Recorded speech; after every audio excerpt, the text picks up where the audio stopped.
Howdy folks, Jabberiki here. When it comes to animated superhero movies, the most obvious titles would be Spider-Verse and The Incredibles. But there's a part of the industry that doesn't get as much attention, and I think it deserves way more. That has to be the straight-to-video market for animated superhero films. It's mainly the animation and comic book communities that pay attention to these releases. Plus, straight-to-video movies have quite the stigma. In this video, I'm going to be talking about 8 different straight-to-video animated superhero films. Sure, not all of them are good, but I think it's important for me to cover the less impressive ones too. I hope you're ready because this is going to be quite the journey.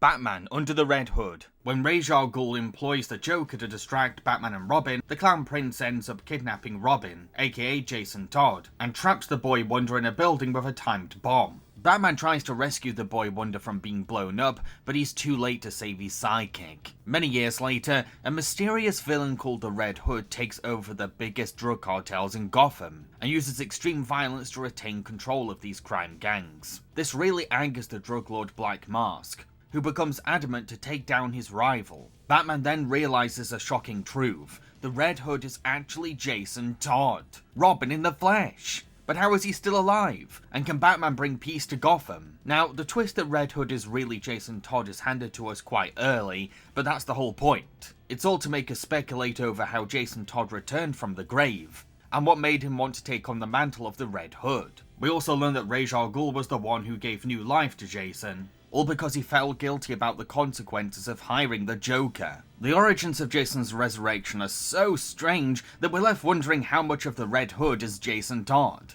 Has the trauma of being undead made him go insane? Is the decay from being a zombie rotting away his brain? Is this an evil Jason Todd? How much of Jason's real self has been retained? It's this vagueness surrounding Jason's rebirth that keeps us invested in learning more. The Red Hood resembles the Jason Todd we know, but mainly his dark side. The part of his personality that Batman tried to exercise out of the Boy Wonder. The fact that the main villain of this film is Batman's sidekick also raises the stakes big time. Bruce is up against someone who knows his every move and is using his teachings for a more violent form of vigilance. There's something quite sinister about Jason twisting his mentor's training into a dangerous scheme. Batman has to keep Gotham safe from the Red Hood, while also attempting to persuade Jason Todd that he can be helped. You can't stop crime. That's what you never understood. I'm controlling it. You want to rule them by fear, but what do you do with the ones who aren't afraid? I'm doing what you won't. I'm taking them out. Tell me what happened to you. Let me help. It's too late. Jason isn't some simple crook for the dog detective to tie up for the cops. Batman sees the Red Hood as his own responsibility, because he raised Jason from a young age. Plus, Bruce feels rotten that he didn't save Jason from Joker's bomb in time. Like most great Batman films, we're given a chance to dive into Bruce's psyche and see the self-hatred and grief that haunts him, as he blames himself for what happened to Jason and will do anything he can to fix the damage. I don't want to fight you. All evidence to the contrary. Please, I can help you. I know what happened. Oh, you got to talking with Ra's, huh? But does it make it easier for you to think that my little dip in his fountain of youth turned me rabid? Or is this just the real me? It's just as fascinating to see how Jason Todd's resurrection affects other characters too. Like Alfred, who is possibly like a grandfather to Jason. He feels a certain level of pain over Jason being revealed as the villain. Yet despite his own disappointment, he's still determined to convince Bruce that his psychic's downfall wasn't his fault, no matter how stubborn Master Wayne gets. This butler is facing his own heartache at the time, yet still wants to support the Caped Crusader. Good old Alfred. Master Bruce, you can't blame yourself. It was stupid and careless. The body was made of high-end latex. If I'd even bothered to look inside when I brought him home. Sir, please, remember how distraught you were. Even I found it hard to...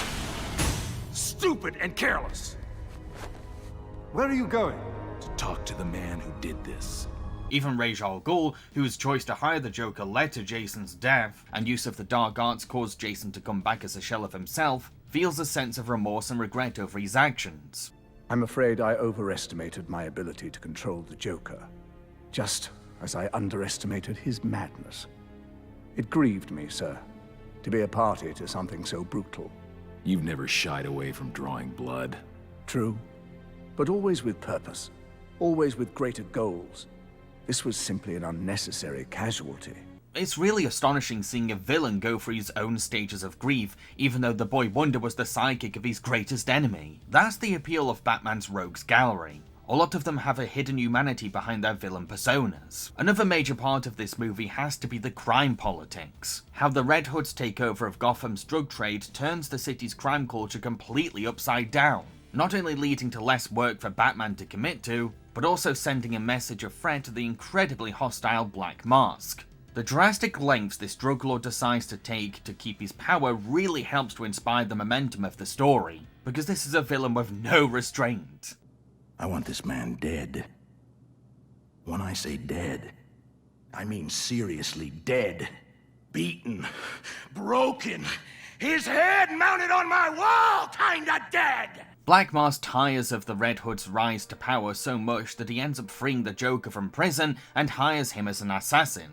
But then we get the biggest twist of all. It turns out that the Red Hood planned for Black Mask to resort to employing the Clown Prince. Jason was intentionally intimidating Black Mask into a corner, to the point in which he'd be desperate enough to free the Joker, and then Jason could get his hands on the monster who killed him. It's deviously genius and shockingly clever. But before Jason could do anything, Batman steps in once again to convince his former sidekick to stop all the madness. We then learn why Jason is doing all of this. Bruce, I forgive you for not saving me. But why? Why on God's earth is he still alive?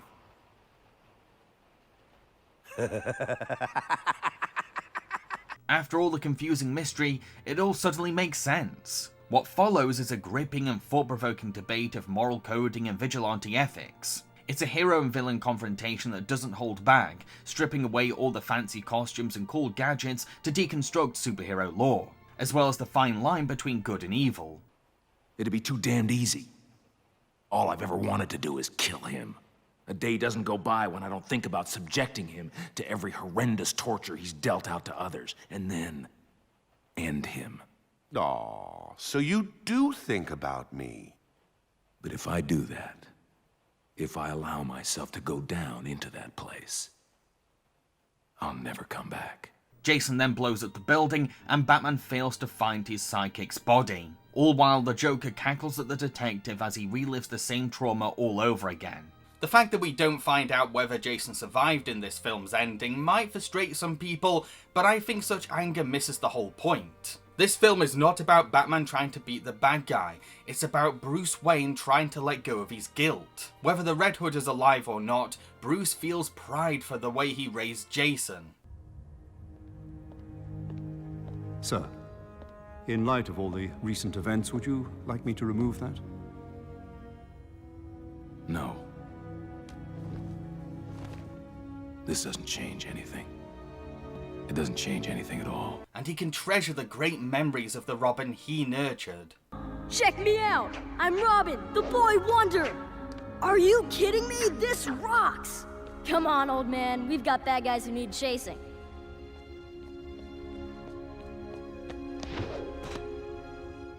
This is the best day of my life.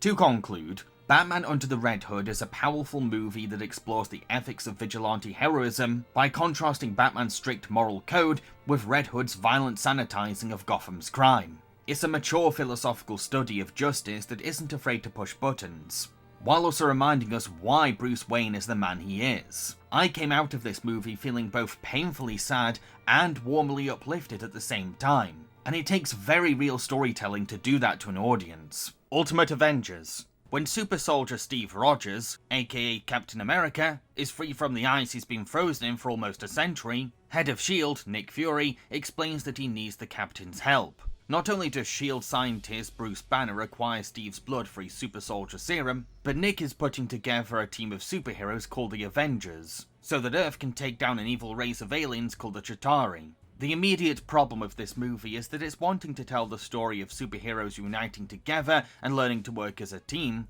but it's only an hour and 5 minutes long? That's really not enough time to make an Avengers origin story, which should be obvious to anyone. The movie spends the first half an hour introducing every Avengers member, then the second half an hour is the actual story. Cramming the rest of a 3-act film structure into 30 minutes isn't a good idea, and that shows in the finished movie. To be fair, I did enjoy the scenes in which we meet the Avengers in the first half. There's a lot of superheroes to go through, but we get the initial idea about each character's personality and powers right away. Watching Steve Rogers being acquainted with the modern world is particularly touching too, from his adorable interactions with modern technology to a heartwarming reunion with his best friend Bucky.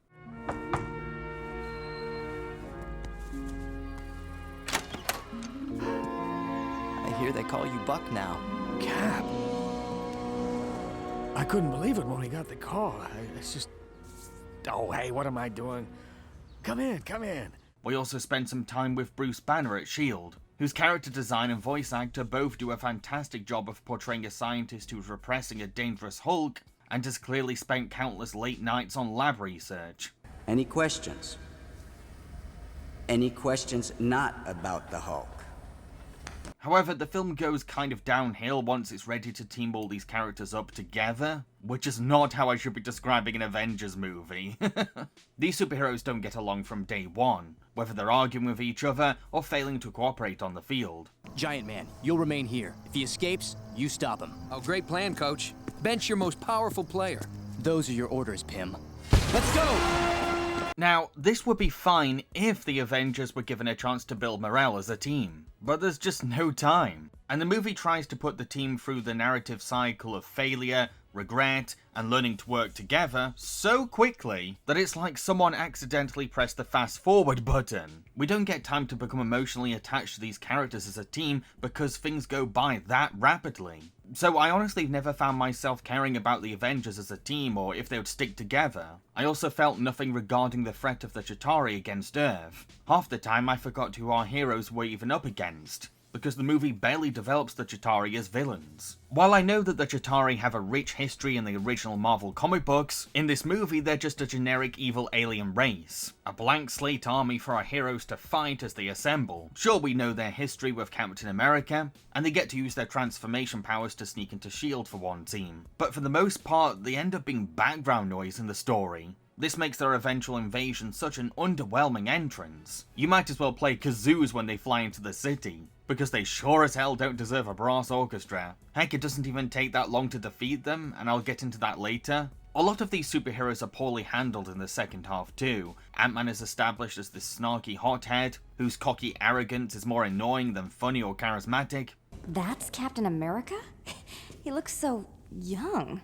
Yeah, well, he's about 60 years too old for you. So you can pick your tongue up off the floor now. He keeps this aggressive attitude up for most of the film, and it becomes painfully grating to put up with. After the team fails a field task, Ant-Man not only snaps at his wife, the Wasp, to leave with him, but he also ignores his wife's points about why things went wrong. I just think that once General Fury cools off, we should go talk to him. Forget it, Jan. Have you no dignity? It was our fault, Hank. Ours. If we just listened to Steve. Why are you sticking up for that guy, huh?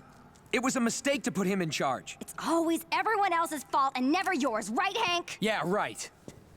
You'd think we'd get a scene in which he comes to an epiphany that teaches him a lesson, plus makes him apologize to the wife he apparently loves. But nope, he just turns up with the Wasp in the finale. It's a very shallow way of showing that a character has changed. Thor has a great introduction in which he's protesting against whale hunters and cheerfully drinking mead. It's a brilliant first impression.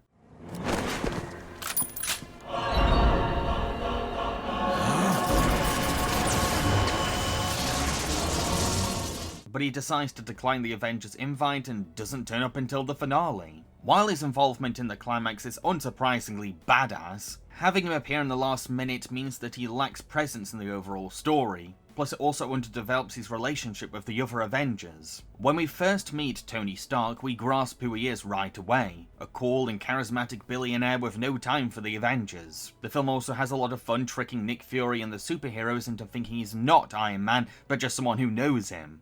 Now, we both know you're not here busting my chops over tardy components. What do you really want? This guy. Iron Man. Why come to me? I think you know him. In fact, I think he came to you for his armor. Please, I'm insulted. Stark Industries doesn't make cheap toys. Keeping Iron Man's identity secret while he joins the Avengers seems like a clever idea for a plotline, especially when the other Avengers talk smack about Tony Stark right in front of Iron Man. Is Stark Enterprises working on a way to counteract it? Oh, please. Unless there's a decent buck to be made, Tony will just backburner us for the next 12 months. I don't know how you guys put up with that arrogant jerk. However, once his face is revealed, the film doesn't really do anything with this twist. It doesn't change his relationship with the Avengers in any way or create a new kind of tension. There's just an initial shock about who Iron Man is, and everyone moves on, which makes his hidden identity plotline pointless in the long run. Luckily, some of our heroes are handled a bit better, like Captain America as a born natural leader on the field. Iron Man, scan through the roof to determine the alien's position. Black Widow, take the loading dock. I'll take the east entrance. And Black Widow is the cool professional who can't stand incompetence. These amateurs, they're going to get us killed. These two also get to have the film's only moment of camaraderie building too, as Black Widow tries to motivate Steve by reminding him who he is. I told the General I wasn't ready for this. Someone could have been killed. And what if they were? We all made that sacrifice going in. It is not your burden. Steve, you are someone who gives his all for what he believes in. And whether I get hurt or whether I die, you are a man I'm willing to follow. I really wish that this scene involved the whole team working things out and learning to support each other. The best handled character is Bruce Banner though, who gets the most development and screen time in the whole movie, despite not being an official Avenger yet. Like I said before, you can tell that this is a scientist who is suffering.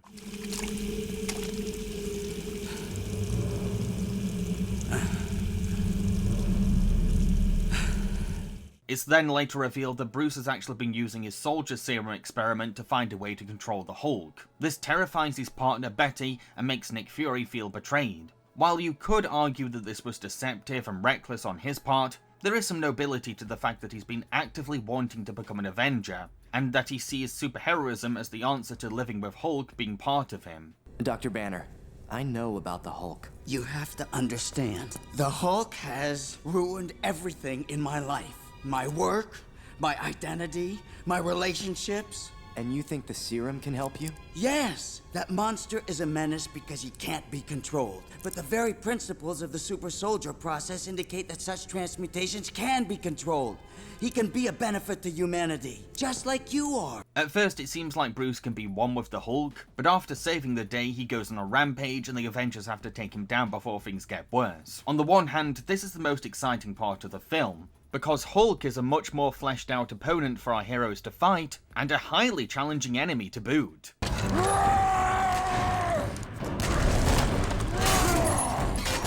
Hulk, over here!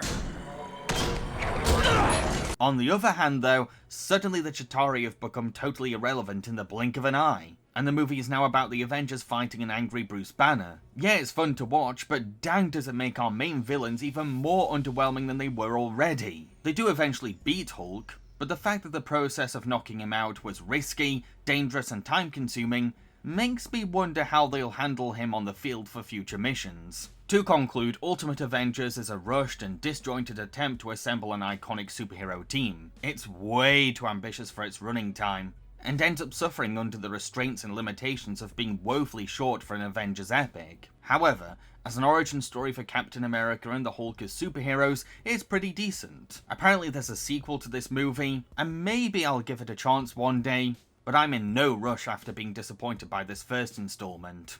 Wonder Woman. In ancient times, Queen Hippolyta, leader of the Amazonian warrior women, battled Ares, the god of war. But when the queen had a chance to kill Ares, Zeus stopped her from making her strike. Hera allowed her husband to have his way, but also promised Hippolyta that Ares would be bound by magic braces that only a god can break, and let her people live peacefully forever on a secluded paradise island. Zeus also gave life to the queen's sand-molded baby, so Hippolyta can have the child she's always wanted, a daughter called Diana. A millennium later, Diana has grown tired of living on the island and wishes to brave the mankind world, but her mother forbids her. One day, a war pilot called Steve lands on the island, and the Queen insists that a strong woman takes him back. Her Majesty holds a contest for the bravest warrior of the Amazon, and a helmeted Diana wins the competition. Her mother allows her to go, and bestows her with the iconic Wonder Woman costume. Meanwhile, it turns out that Ares has managed to seduce his prison guard and escape his cell. Diana and Steve must work together to find Ares and end his regime to save the world. This was actually my first introduction to the world of Wonder Woman, as I had never seen any other adaptation before, though I have watched Justice League Doom. I had a loose idea of what I was in for, but I still found this to be an exciting initiation. Heck, this is one of the best animated superhero movies I've ever seen, and I'm surprised it's not discussed more. Firstly, the characterization of Diana is brilliant. She's brave and defiant, with a lot of strength in combat, as well as a great role model for little girls, as she tries to inspire a kid to be better at sword playing to one-up the boys. They're using the horizontal cut, but in close like they are, the thrust is a better move as it's more likely to cause real injury and less likely to be blocked by your opponent. Do you understand? But to avoid making her too perfect, she's also written as naive and stubborn, someone who refuses to let her guard down no matter what. Being persistently cautious can help a person stay defended against threats or manipulation, but it's also a trait that can push people away. As admirable as it is that Diana is willing to hold her ground at all costs, it's this quality of hers that stops her from expressing her softer side. She's so adamant to prove her resistance and strength as a woman, that she doesn't let herself embrace her sensitivity. This is where Steve comes in. Now sure, Steve is introduced as a perverse and crude man, the very stereotype that fits the Queen's boogeyman stories of mankind. What other depraved thoughts must you be thinking? God, your daughter's got a nice rack. But that's because there's some truth to man's reputation. However, when Steve accidentally steps on the lasso of truth, he exposes how his slimeball ways are a mask for his vulnerable weaknesses, and we see that he's really a product of society's toxic masculinity. No, that's not the truth. I am a pig. A womanizer. Been one for a long time now. Sometimes I think it's all because I don't want to be hurt. Not again.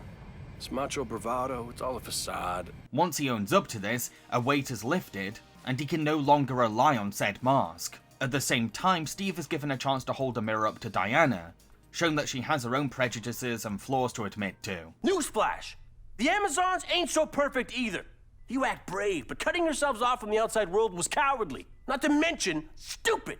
Like less communication between men and women is what the world needed. Breaking down the barricade that this Amazonian princess has built around herself. An emotional wall stemming from the Queen's own animosity towards mankind. Like Steve, she's the result of her community's stern beliefs. That's the strength of this romance. Steve and Diana work well together, not just because they're both qualified soldiers of war, but also challenge each other's reservations or biases, developing into more rounded people as they let themselves become conscious of their indiscretions. And I didn't save you because I thought you were some damsel in distress. I saved you because I care about you, Diana. And I'm not gonna abandon a friend in need. Man or woman. Then we have the action for this movie, which is absolutely spectacular to witness. I was really taken back by the intensity of the battles in this film. Every fight is pumped up with this no-holds-barred attitude to violence. It's this kind of fierce choreography that's needed for a film that's pitting gods against each other, especially if the filmmakers want to add some level of tension. How will you stop me now that my powers rival that of any god? I am as strong as Hercules! As fast as Hermes! I know that critics have called this level of violence a problem in the film, but they seem to forget that our characters are confronting literal fascists, and going easy on these kinds of people would be a foolish approach to ending their tyrannical cult. So what about our villain Ares? Well, on the surface he's your typical power-hungry bad guy who wants to rule the world, but it's the movie's Greek mythological setting that makes him a deeper threat than that. You see, Ares is a god who feeds on the sins of war. Someone who can grow stronger from the hatred and fear that war itself generates. And he knows that mankind's hubris is the perfect food for his strength. You see, since I've been gone, man has created a weapon of such awesome destructive force that their use of only one of these weapons feeds me with the psychic energy of 1,000 wars! He can also cast certain spells that give him a huge advantage on the battlefield. Like, he performs a curse that forces all the dead Amazonian women to resurrect and fight their sisters in combat, which not only shocks the Amazonians as they face their deceased loved ones, but also means that anyone who dies in this battle will immediately become part of the villain's army. It's crazy! This scene also gives an Amazonian woman who died in vain a chance to prove her courage as a warrior, as her soul fights the curse through sheer willpower and she claims her body back with newfound confidence. You always did live in books, didn't you? Yes, but in death, I am an Amazon! The motivations of Ares are also made more complex by the accomplices he makes ties with in his regime, like his relationship with his uncle Hades, someone who can release his nephew from his shackles. But Hades also reminds him that he's not afraid to overpower the dead souls of his family, which makes the cocky Ares aware that he can't screw over the god of death. Thrax, my son?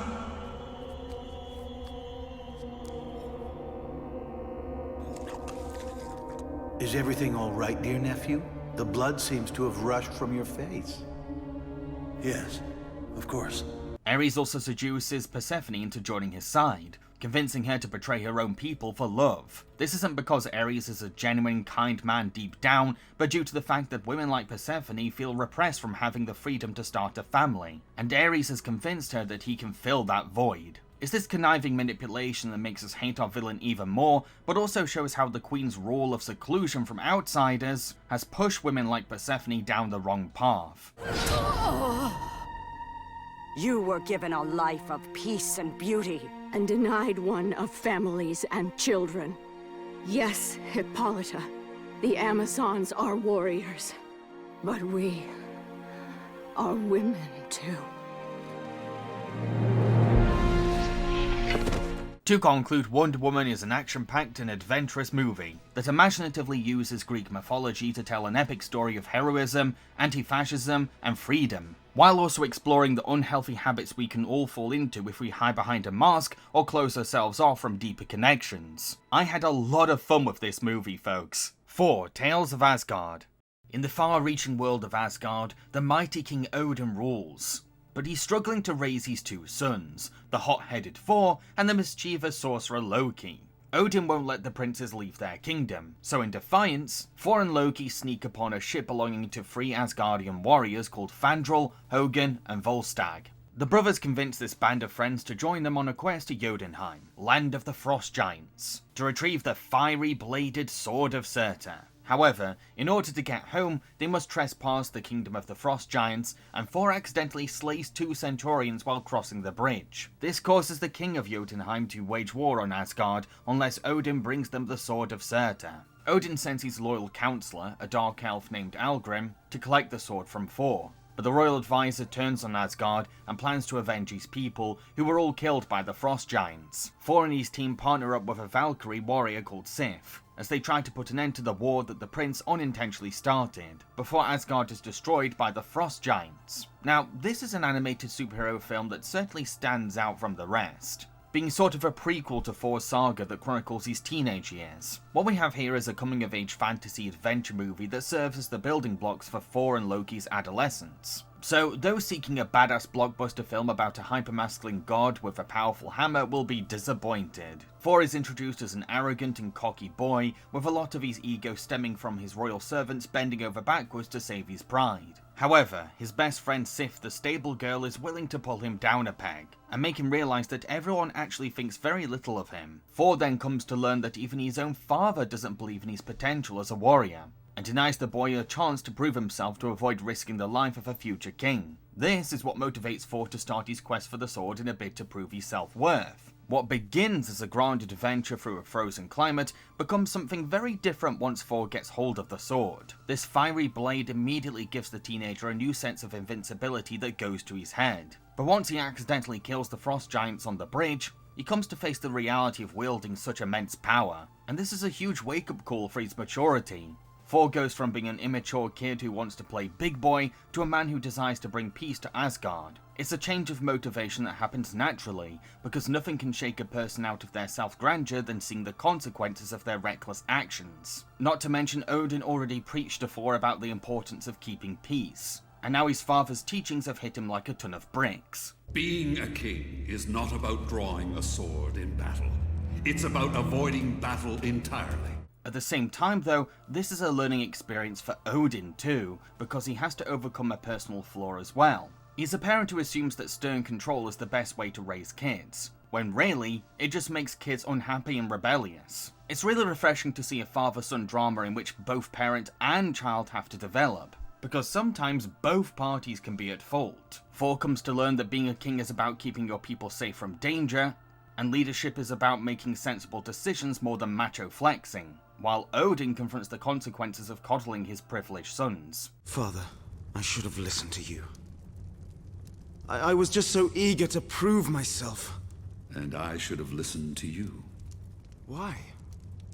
You came to me as a man, seeking to test your mettle. I saw only a boy. Loki and Thor also have a pretty charming brotherly bond in the film too. They're very different in many ways. Thor is brash and confrontational, while Loki is neurotic and prefers to cause mischief in the background. Even though they're opposites, they both know what it feels like to be under Odin's thumb. It's this mutual hunger for exciting freedom that brings them closer as siblings. You're not giving up, are you, brother? I fear Algrim was right. About what? The sword. He said it will never be found. What does Algrim know of it? He knows Jotunheim well, Loki. It claimed his people. It wiped them out as if they never existed. Nay, it was the Frost Giants who claimed them. The land itself is not to blame. I also find it interesting seeing a young Loki that's not started a life of villainy yet. This Loki is much more nervous and a little innocent, but still has a dark side brewing inside of him. The most striking example of this comes from the finale. When Thor shows mercy on Algrim after defeating him, Loki's anger gets the best of him, and he uses the Sword of Surtur to obliterate the Dark Elf, feeling taken back by what he's just done. Then we have this quiet, subdued scene with a brooding Loki that foreshadows the man he's destined to become. It's a fascinating, nuanced development for his character that changes him from a quiet troublemaker into a man who is now more aware of his dark side. I know you lament your actions, but you did what you thought was right to save us. No, I sought vengeance. Thor, I am convinced that in Algrim's place I would have acted no differently. Who of us knows what we're capable of when family is threatened? Hopefully we'll never again be faced with such choices. Speaking of Algrim the Dark Elf, this is a character with a very intriguing arc too. Some have accused him of being an obvious villain, all because of his design and the fact he's called the Dark Elf, but this isn't a sneaky bad guy trying to keep up an act.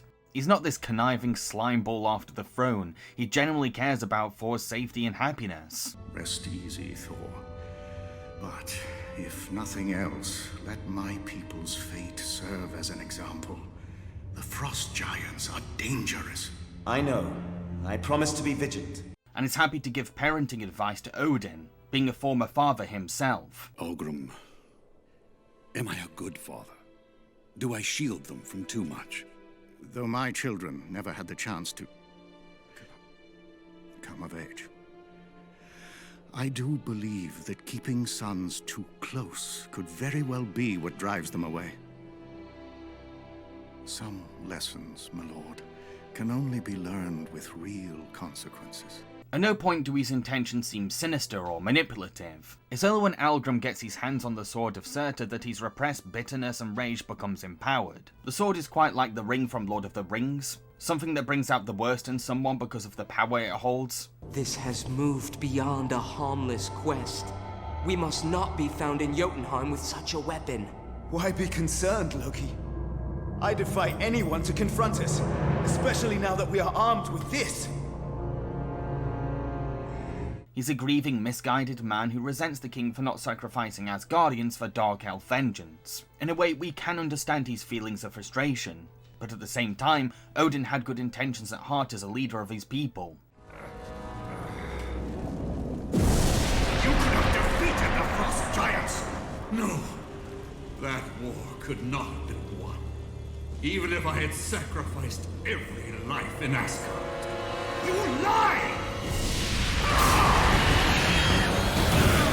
So yeah, I think it's very unfair and even far-fetched to describe Algrim as this plotting deviant who wears his evil on his sleeves and smirks at the camera when the king turns his back, because that's really not his deal and a misrepresentation of what the writers were going for. Then we have Sif's story, someone who felt underappreciated in Asgard, being smarter and better at combat than the prince, as she turned to the Valkyries to find a better life. However, even after leaving Asgard, you could tell that she couldn't let her feelings for Thor go, because you can't simply switch off love. And it's their reunion that rekindles something, all while proving to the untrusting Valkyries that men are capable of maturity and compassion. It's Thor's development that brings him closer to Sif, as he learns to better appreciate what she can do for Asgard. Something he goes all the way with when he convinces the king to give Sif a better job in the kingdom. It's a very sweet conclusion, because it shows how romance is founded on a mutual sense of maturity. When you try to be a better person, you can have better relationships with others. And what's this I hear about you being recruited to train with a new Einerjar? As if you didn't have anything to do with that.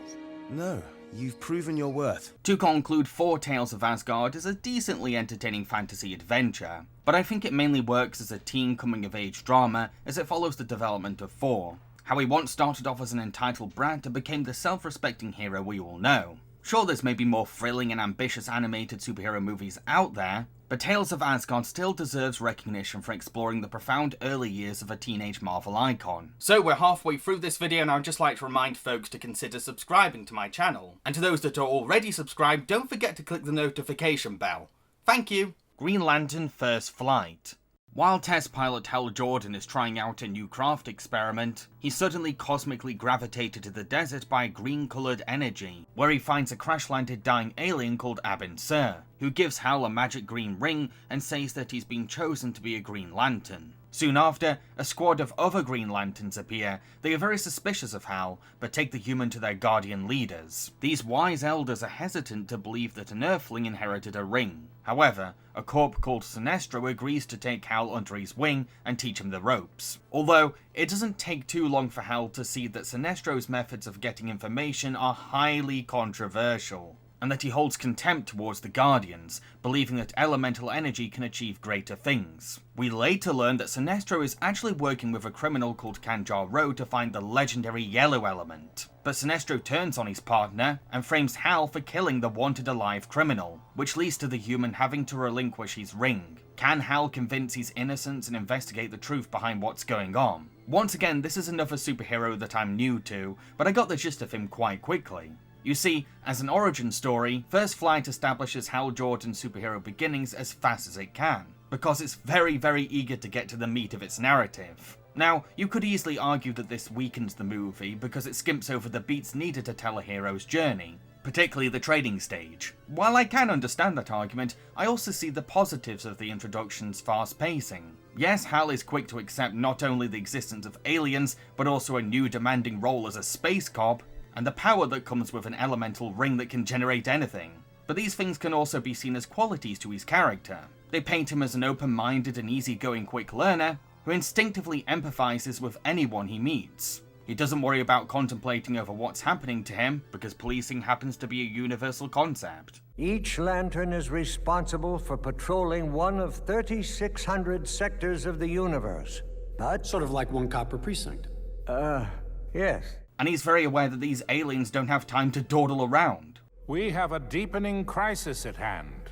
I understand, sir, but I thought the human could be of assistance. There's a maturity to someone this naturally intuitive. So what is Hal's arc then if he grasps everything thrown at him this quickly? Well, think about the stakes he's facing. These aliens underestimate him based on their assumptions about Earthlings. His own squad resents him for being the replacement of their dear deceased friend. And he loses even more reputation when framed by Sinestro. Hal's conflict is the story of an underappreciated talent trying to prove himself to his peers, not only to defend his own character, but to also bring honor to Earth as a human, all while cracking down on the corruption hiding in this precinct, which at the end of the day is the real meat of the story. Sinestro actually does a really good job deceiving the audience at first, convincing us that he's a well-meaning mentor who genuinely wants to train this human. I'd like to make a proposal. Allow me to take the human under my wing, test him out, see what he's made of. That's my job. People can surprise you if you give them a little incentive. But then as scenes go on, red flags start to become far more obvious as the film explores the dark subject of police brutality. While Hal is very concerned about a Green Lantern being this aggressive and forceful, most characters turn the other way or give him a slap on the wrist. This cruelty is hardly the Guardian way. He was resistant. It made the process difficult. I did my best. We should have been called. We might have been able to use our telepathy to draw him out. Once we as an audience know what's happening, we become invested in the engaging deception that Sinestro is acting out. We may be aware of his villainy, but his fellow Green Lanterns are somewhat oblivious. And it's really fascinating to see how Sinestro keeps up his act with lies and bluffs, while also pretending to defend Hal so the human doesn't suspect anything. The human was attacked by Kanjar-Ro, and in his last moments of consciousness he struck back. A clear case of self-defense. At the same time, credit can be given to Hal for being the first to notice clues to Sinestro's deceit. He's the outsider in all of this, so he can be more objective about what's going on. Did you notice how calm he was? Who? Sinestro. Even defended me in a half-assed way. Heck, it later turns out that Sinestro isn't the only traitor. Boudica, one of the only Green Lanterns that's been nice to Hal, is revealed to be working with Sinestro. It's a shocking twist, yet also makes complete sense, because she's been sort of defensive of Sinestro at times. Would he have known where the Guardians hid the yellow element? They trust him. He hates him, you know.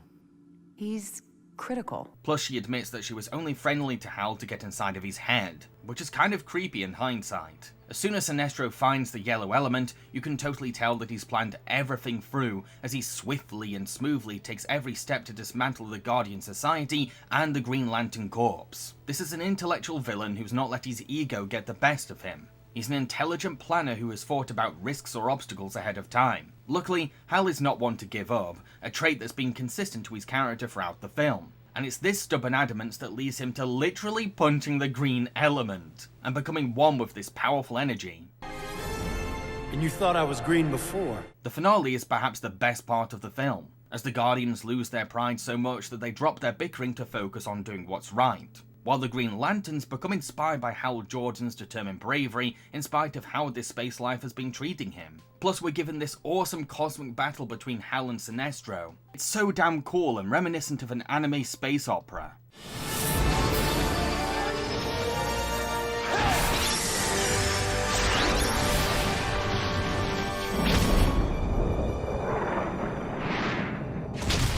To conclude, even though Green Lantern First Flight has a noticeably rushed beginning, it works to the film's merits in a way, and once it finds its footing, it becomes a really thrilling sci-fi action crime film about insider corruption and police brutality, as well as the tale of a rookie superhero proving his worth to his judgmental peers. I also love the world building for this movie. The alien designs are really creative and apparently very faithful to the DC comics. The food served in space is charmingly strange too. And there's loads of intriguing technology being used in this galaxy. Not to mention the action is super inspired, all thanks to the freedom of expression that comes with these elemental rings. Our heroes can create literally anything they want using their magic, and I see that as a brilliant empowerment of pure imagination, a really explored aspect of supernatural gifts. Lego DC Comics superheroes The Flash. When Joker attacks the city, the Justice League struggle to take him down without the Flash. Where is the Flash? Well, he's off on a morning breakfast run, and keeps stopping to defeat crime along the way. Once Flash arrives on the scene, the Justice League are mad that he's late,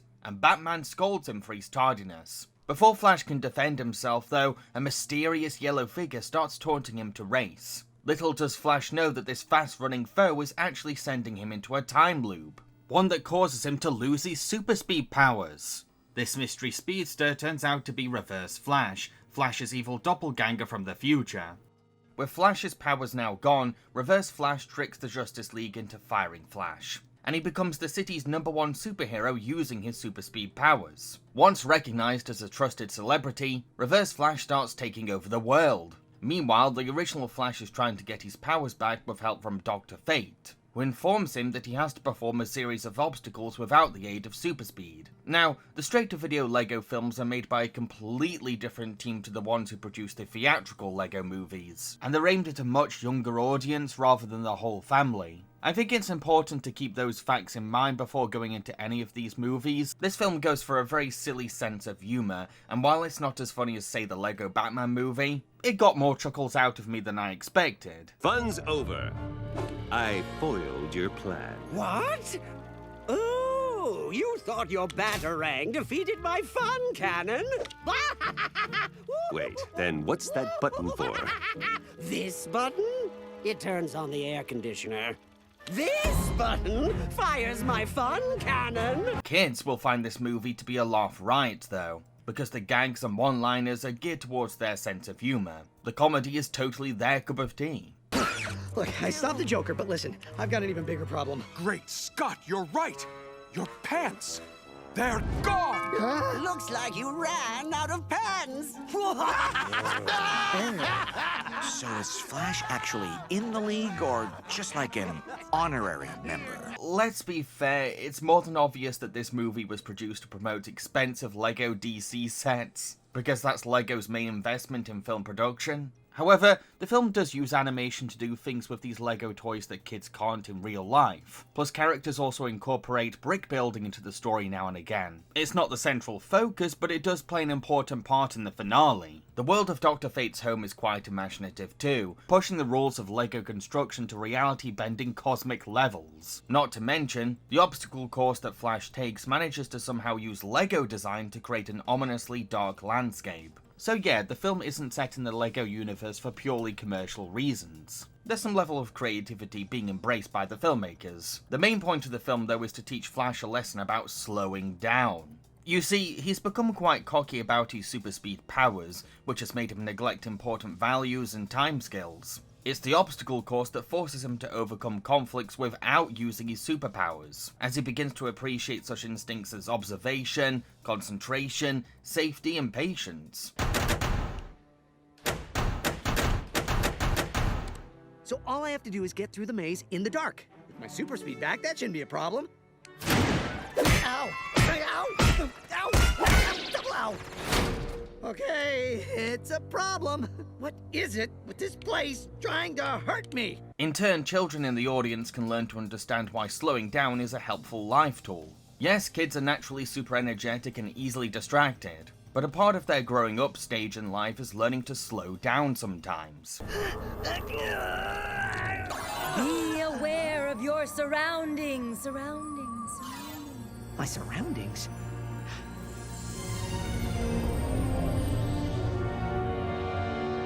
Huh? I never noticed those platforms before.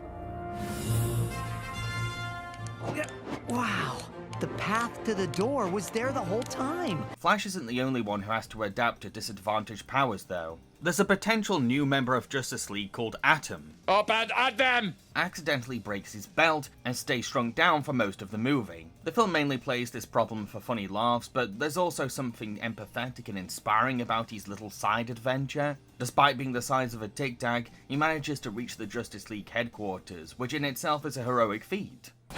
Unable to grow to my normal size, the world around me has become more dangerous than you can possibly imagine. Every car, a cataclysm. Every mouse, a monster. Every meter, a marathon.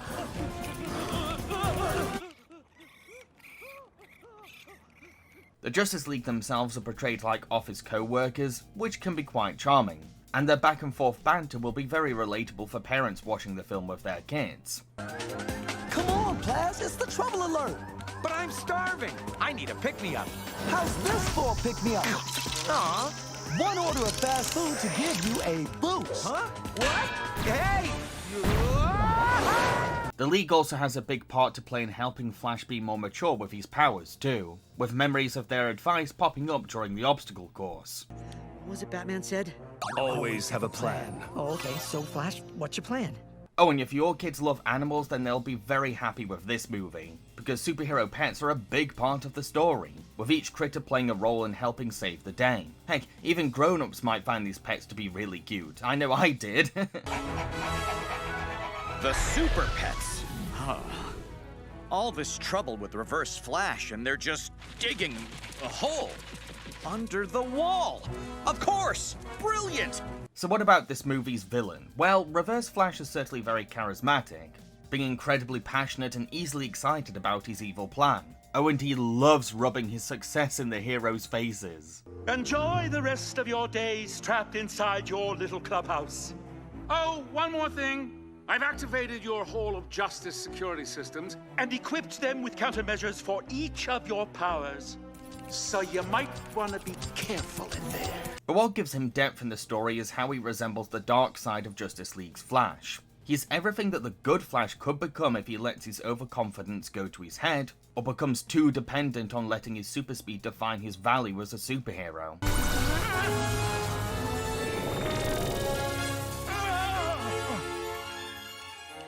Impossible. How did you? The trials in the Speed Force zone weren't just there to see if I was worthy. They were there to teach me something.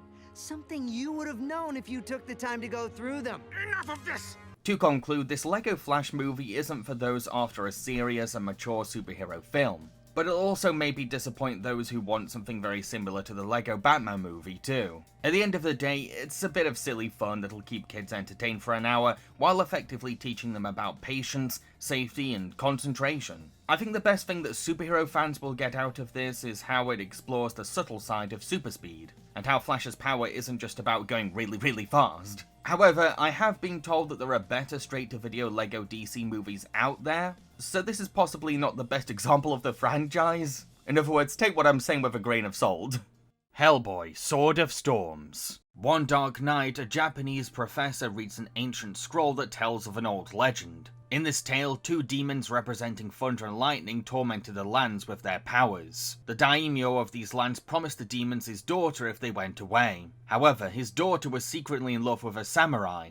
So the samurai defeated these demons with his enchanted Sword of Storms. Unfortunately, this angered the daimyo because the samurai had in turn broken the promise to the demons, which brought shame to the leader. The daimyo prayed to the gods to punish the samurai, and the warrior was transformed to stone. Meanwhile, the daimyo's daughter waited for a love, but instead was killed by her prideful father. Suddenly, the professor is possessed by thunder and lightning spirits.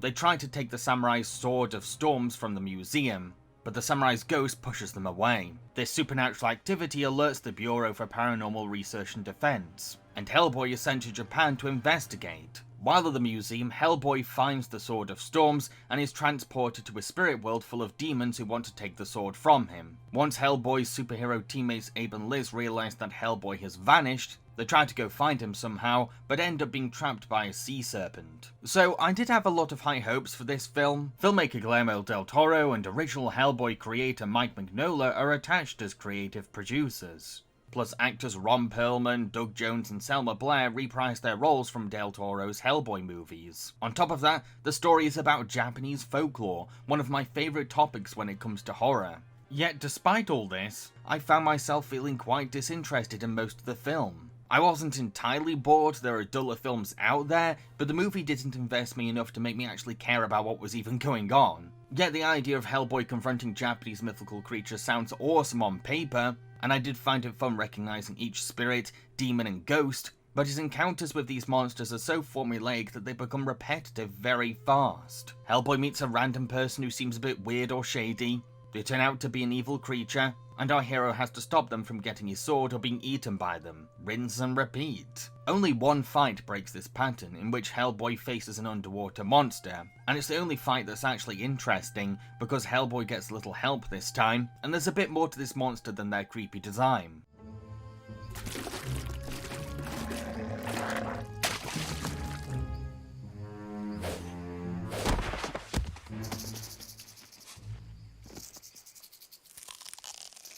That takes care of you. There really is something quite aimless about Hellboy's journey. If he breaks the sword, then he'll release thunder and lightning from the professor's body, but he can't escape the spirit world until he destroys the sword, which only he can do.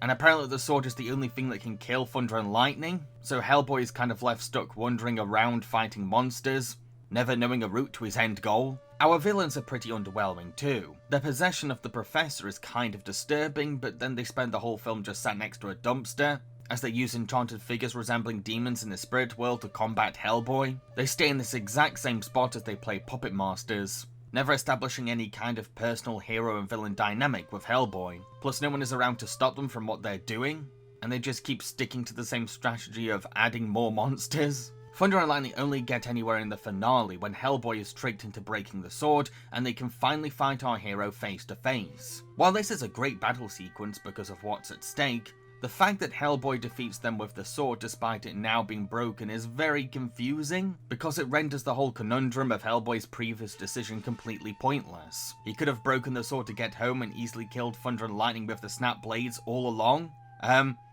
Okay. There's a mysterious transforming fox who appears at random throughout the movie too, which is a faithful rendition of Japanese mythology, but as mystical and strange as she is, her vagueness can be more frustrating than intriguing. Like, we get the gist of a few things through her, but she's often too ambiguous. And we're left wondering what Hellboy's supposed to be doing half the time, or what he's meant to be learning to help him on his journey. Take care of the sword. Only the sword carrier can break it. Yeah. Can't break the sword without freeing the demons. So, how do I get back?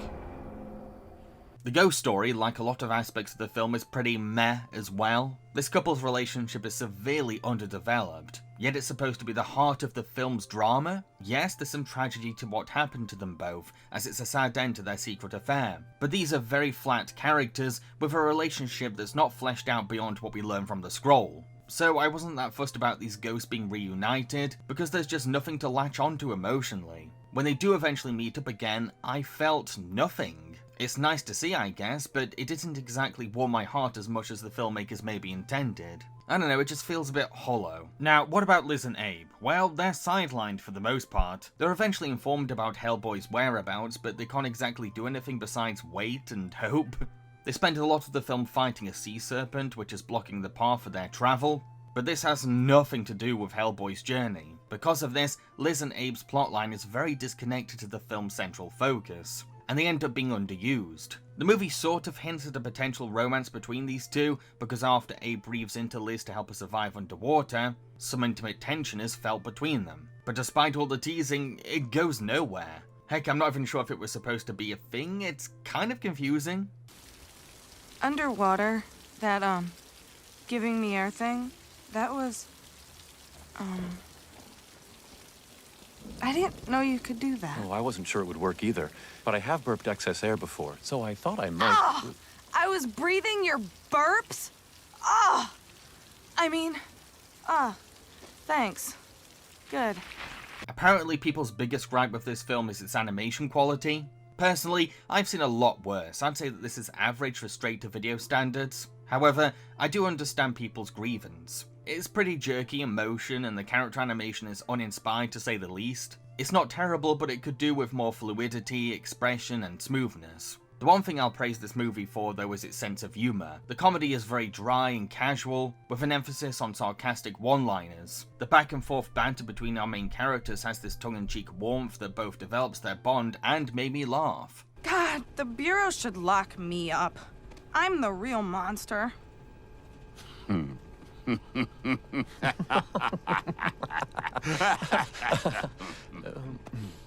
Okay, I get it. No.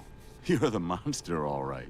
Me and Abe, you're lucky we let you be seen with us. To conclude, Hellboy Sword of Storms is an affectionate tribute to Japanese horror folklore, and has a quirky charm to its sense of humour. But the film suffers from a severe lack of development and direction. It has everything I want in a Hellboy movie, and I really wanted to like it. So it's such a shame that it fails this much in execution. So how could have this film been better?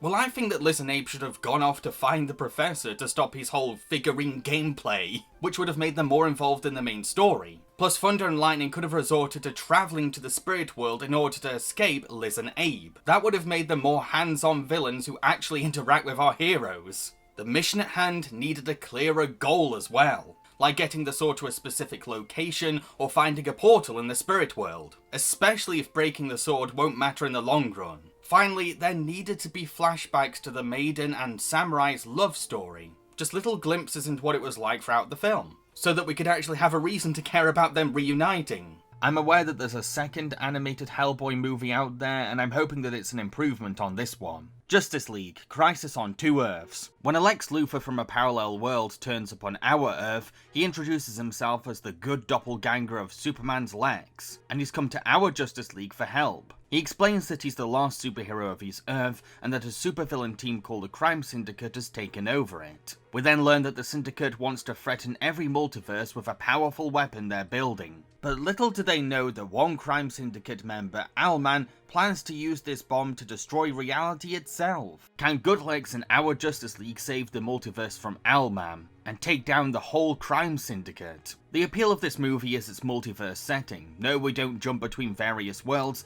but the very existence of a multiverse is enough to inspire the film in many, many ways. Not only do we get to see Justice League members grappling with enemies that share their own superpowers, but they're also forced to counter villains that happen to have their friends' superpowers too. That's what makes the action in this film so distinctly unique. This isn't a regular battle royale of heroes versus villains. It goes way beyond that. It's the Justice League versus dark reflections of themselves and their teammates.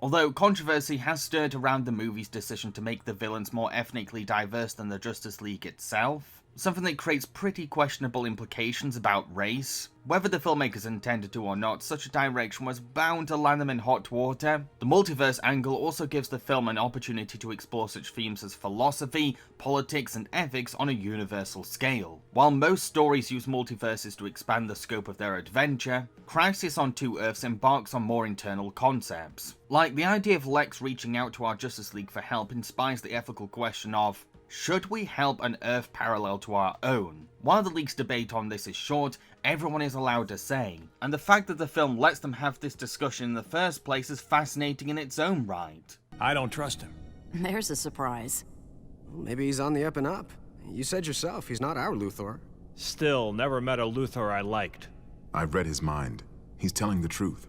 Regardless, we have a responsibility to the millions of people being oppressed on his world. Look, for all my power, when it comes down to it, I'm just a beat cop. There are rules. Another dimension may be out of our jurisdiction. I can't believe we're having this discussion. Of course we're going to help. Seeing them stick it out while knowing that this war is outside their home is really admirable. I also like that Batman stays behind at the League headquarters because he's the only one who protested to helping, and someone needs to defend their base. It's a great compromise that prevents things from getting too complicated.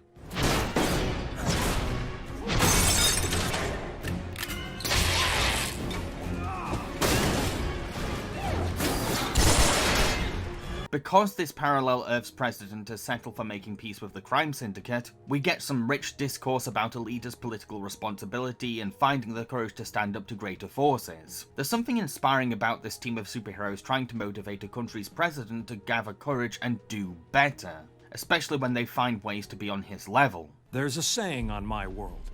The only thing necessary for the triumph of evil is for good men to do nothing. It's easy for someone like you to be brave. But most of us aren't bulletproof. Sir, I stand up to guys more powerful than I am all the time. You can do the same. This president isn't selfish or cowardly, quite the opposite. He just wants to do what's best for his people. But our heroes argue that his resolution shouldn't be to give leeway to supervillains just to avoid things getting worse. The president's daughter, Rose, is also a fantastic example of how new generations can change the status quo for the best, because she's fighting to take power away from the crime syndicate, putting her best foot forward in a campaign that prioritizes the innocent public's freedoms over the syndicate's liberties. We're all here for the same reason. We're tired. Tired of living in fear. Tired of our elected officials bending over for vicious criminals. Yes, such a cause creates tension with her dad, and her dad fears for her safety. But he must also learn to understand why she's fighting this fight. She may be younger, but she's got way more confidence and resilience than her much older dad. You're going to have to stop speaking out against the syndicate, at least in public. You know, when I was a little girl, you were my hero. What's happened to you? While the crime syndicate has a complex tree of members attached to its legacy, Owlman is the one heading the bomb project. He stands out as the least arrogantly sensitive criminal, being a cold man with a sadistic streak. I still don't see why they would give up the little bit of power they got left. Because if they don't, we'll do this. The device's Heisenberg uncertainty override allows us to tap into a limitless pool of destructive energy.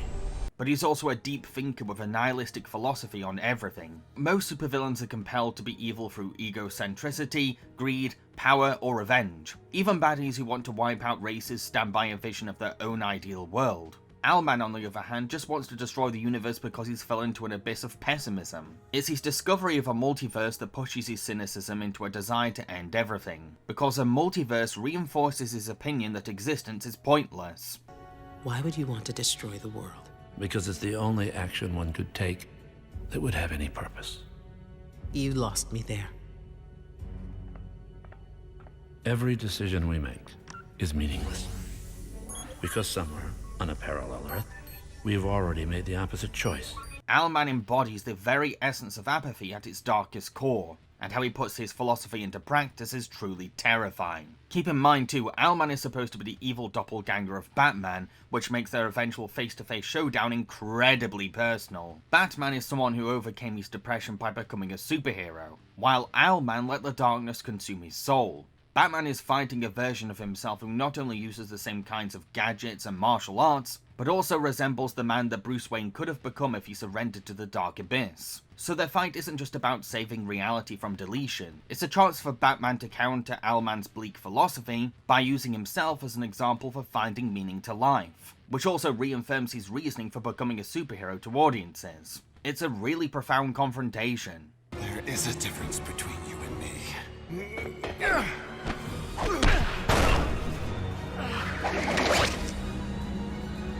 We both looked into the abyss.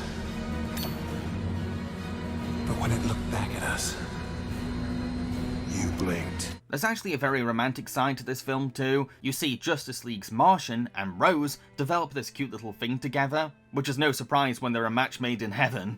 Both lost their loved ones to forces of evil and used their grief to protect worlds. But more than that, they really respect each other for who they are, and want to bring the best out of each other. Martian helps Rose to see things from her stubborn dad's perspective. My God, Dad.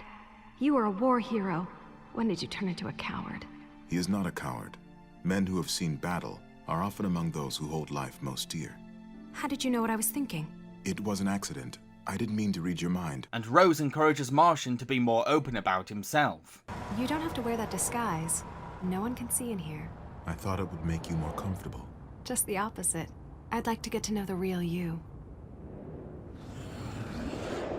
The tension between them is bubbling more than a live volcano. Oh, and Martian's racist version of a kiss is a telekinetic sharing of deep memories. And somehow this film makes this strange kind of affection incredibly romantic. I actually got goosebumps from their connection. Heck, even the crime syndicate has its own love story. It turns out that Owlman and fellow villain Superwoman have a thing going on between them. Superwoman is boisterous and unpredictable, while Owlman is serious and pragmatic. Yet the sexual chemistry between them could light 1,000 candles, because they have this mutual kink for the sadistic and evil. I'm a murdering psychopath.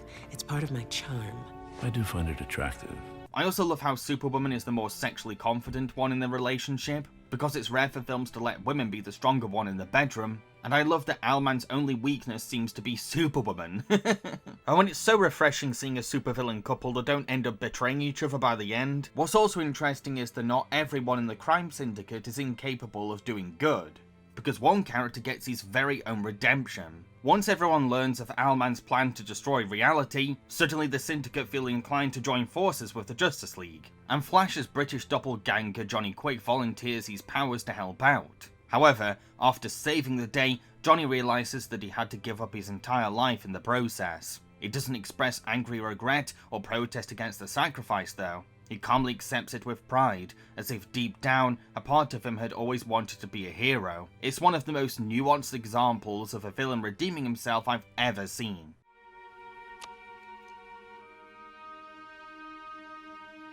Did we save the world then? We did. To conclude, Crisis on Two Earths is more than just a fun action movie about superheroes fighting their evil doppelgangers. It also uses its multiverse science fiction premise to debate hot topics or answer philosophical questions, resulting in a deeply existential and politically charged superhero story that also makes time for sweet romance and moving character development. It's quite possibly the best movie I've covered in this video. So that's it, 8 different animated straight-to-video superhero movies. What's your favourite when it comes to this topic? Let me know in the comment section below. Also, don't forget to click that like button. Cheerio, folks!